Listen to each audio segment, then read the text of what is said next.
Welcome to our deep dive.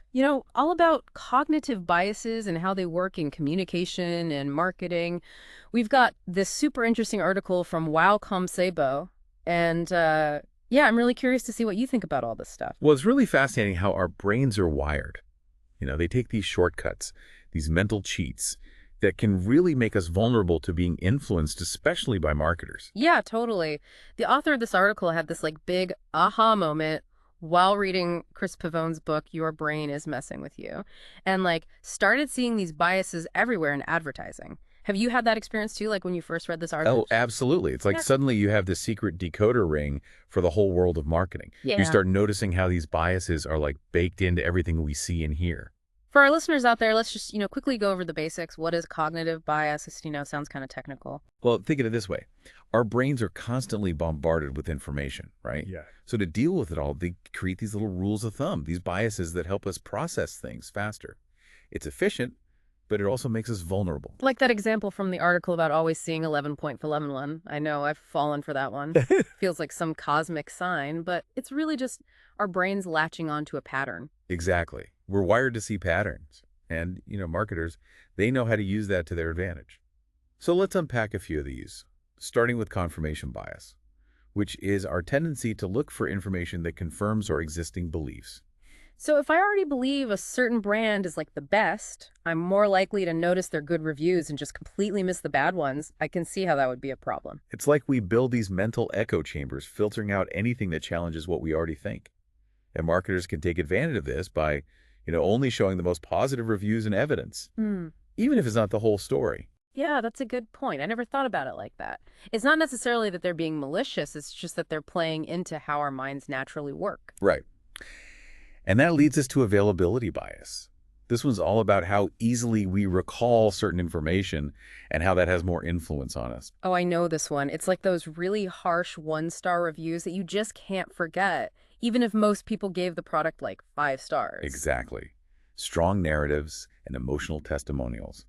Whether they're good or bad, they stick with us. And marketers know this, which is why you see so many case studies and customer stories. They're trying to create that emotional connection. So they're basically planting these vivid memories in our minds, hoping that those are the ones that'll pop up when we're about to buy something. Precisely. They want to make their product or their message the most memorable, even if it means using a bit of emotional manipulation. Okay, I'm starting to see a pattern here. Let's move on to anchoring bias. This one always gets me when I'm shopping. Anchoring bias is all about first impressions.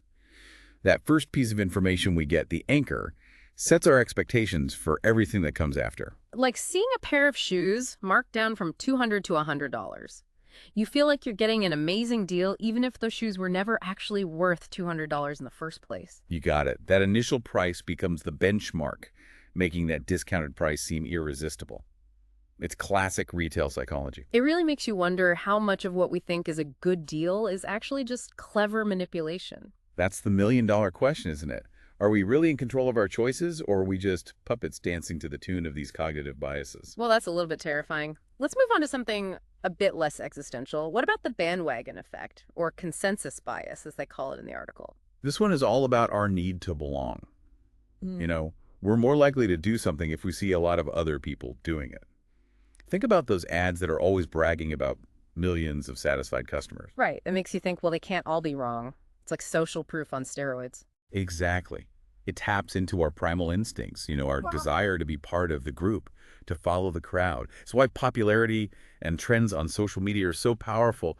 It's hard to resist the allure of the masses. It really is. This next one feels a little more primal, though, like it's tapping into some of our deepest fears.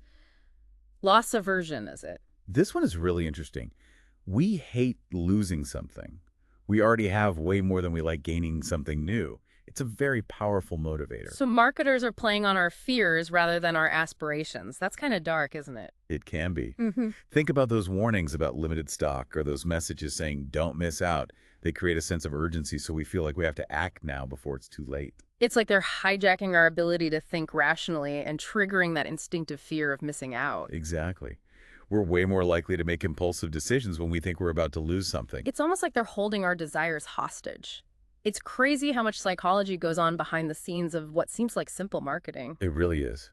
And we've only just scratched the surface. This is definitely making me rethink how I see advertising. Listener, are you starting to notice these biases at play in your own life? Stick with us. We're about to dive even deeper. Welcome back to our deep dive. I'm already starting to look at ads differently after that last segment. It's amazing, isn't it? Once you see the patterns, Yeah. you start to see them everywhere. Yeah. It's like marketers are speaking a whole secret language. Speaking of patterns, I'm curious about recency bias. Does that have anything to do with memory? Absolutely. Yeah. It means we tend to remember things that happened recently more vividly than things that happened longer ago. So marketers are using that by constantly hitting us with new information. It's like this race to stay top of mind all the time. It is a bit like that. Think about all those new and improved product launches or limited time offers. Yeah. They're all trying to get our attention by appealing to our love of novelty. Right. Makes sense. And it's not even just about new information, is it? What about those ads that follow you around the internet after you've looked at a product online? Yes. Retargeting ads. A perfect example of recency bias in action. Even if you weren't that into the product at first, seeing those ads over and over again can make it seem more familiar and therefore more appealing. It's like they're trying to wear us down. But do you think that actually works? I mean, I usually find those ads pretty annoying. It's a bit of a double-edged sword for sure. Annoying, yes, but also effective. They keep that product in your mind, playing on that recency bias. And familiarity can lead to liking, even in advertising. It's interesting how our brains can be tricked into wanting something just because we see it again and again. Is that related to the mere exposure effect? Exactly. The mere exposure effect suggests that we start to prefer things simply because we're exposed to them repeatedly. Think about all those catchy jingles or those billboards you see on your commute every day. Oh, I know those jingles. They get stuck in your head even if you don't really like the song. That's the power of repetition. The more we see or hear something, the more familiar and comfortable it becomes. And our brains are wired to seek out the familiar because it feels safe. It's like our brains are telling us, hey, I've seen that before. It must be okay. It seems almost too simple. It is deceptively simple, but incredibly effective. Marketers have known about this for years, and they use it to their advantage in so many ways. Okay, this is all starting to feel a bit manipulative, like we're being programmed by all these marketing messages. It's a valid concern. But remember, knowledge is power. By understanding these biases, we can become more critical consumers and make more informed decisions. I like that. It's like we're learning the secrets of the Matrix and can finally break free. Exactly. Let's keep going. Have you ever heard of the halo effect? The halo effect. Sounds kind of angelic. It does, doesn't it? Yeah. But it's really about how one positive characteristic can influence our overall perception of something. So it's kind of like judging a book by its cover, but in a more abstract way. You got it. Think about a brand known for its amazing customer service. We might assume their products are also top-notch, even if we have no proof of that. It's like transferring those positive feelings from one aspect of the brand to the whole thing. It's like a shortcut to trust. Exactly. Marketers can use this by highlighting one specific positive thing to make the whole brand seem better. Think about celebrity endorsements. We often associate the good qualities of a celebrity with the product they're promoting. That makes sense. It's like borrowing someone else's halo to make your brand shine brighter. Okay, what about social proof bias? This one seems super relevant in the age of social media. Absolutely. This one plays on our tendency to look to others for guidance, especially when we're not sure what to do. It's like that old saying, if all your friends jumped off a bridge, would you? Social proof bias is like the online version of that. In a way, yes. We tend to think that if a lot of people are doing something, it must be the right thing to do. So that's why we rely so much on online reviews. It's like we're letting the crowd make our decisions for us. Exactly. We see tons of positive reviews and we think, well, they can't all be wrong. Yeah. It's a powerful form of social influence. It's like a shortcut to feeling confident about our choices. We don't have to do all the research ourselves. We just trust the collective wisdom of the internet.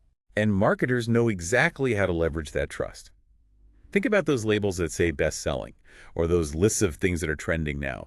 They're all designed to tap into our social proof bias. It's incredible how much of what we do is driven by these unconscious biases. It's like we're puppets on a string, and these biases are pulling the strings. That's a great way to put it. Yeah. But remember, awareness is the first step to taking back control. You're right. The more we understand these biases, the less likely we are to fall for them. I'm ready for more.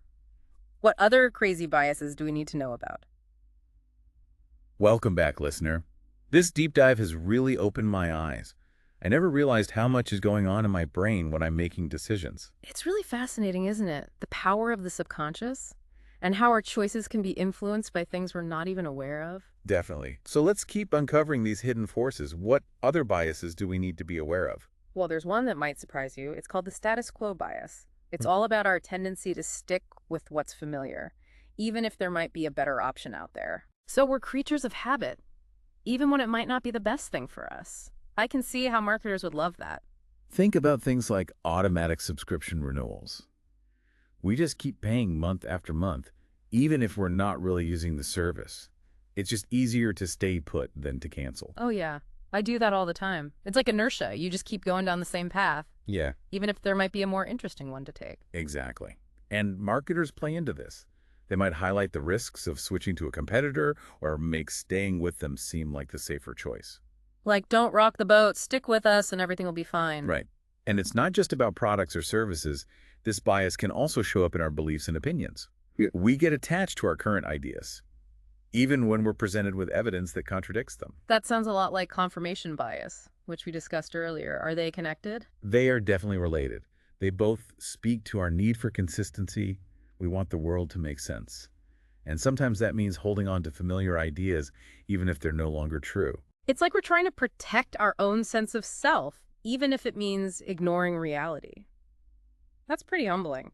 It is. It reminds us that we're not always as rational as we like to think. We're driven by emotions instincts and these unconscious biases that are shaped by our experiences. Okay, let's talk about another one. What about unit bias? That one sounds interesting. This one's all about how our perception of a serving or unit can influence how much we consume. Like, think about those huge buckets of popcorn at the movie theater. Oh, yeah. You feel like you have to eat the whole thing, even if it's way more popcorn than you actually want. Exactly. We're wired to finish a unit regardless of how big it actually is. It's a leftover instinct from our ancestors when food was scarce. But nowadays, with so much food available, that instinct can backfire, Right. especially with all the supersized portions everywhere. Absolutely. And marketers know how to use this. Think about buy one, get one free offers or those value meals that are packed with food. They're playing into our desire to get the most value and to finish what we're given, even if it means eating too much. It's like they're hacking our evolutionary programming. In a way, they are. It's a good reminder that our brains haven't quite caught up to the modern world of abundance and temptation. This deep dive has really been an eye-opener. I feel like I have a whole new understanding of not just marketing, but myself. That's the beauty of awareness. By understanding these biases, we can see them happening around us and even in our own minds. It allows us to make better choices and be less influenced by those subtle nudges. Listener, what's resonated with you the most in this deep dive? Have you noticed any of these biases in your own life? It's amazing what we can learn by simply paying attention to how our minds work. And this is just the beginning. The world of cognitive biases is huge, and there's always more to learn. The more we understand these mental shortcuts, the more we can understand the forces that shape our thoughts, feelings, and actions. And that's what the deep dive is all about. If you're ready to explore further that book, Your Brain is Messing with You, by Chris Pavone, sounds like a great place to start. Happy exploring.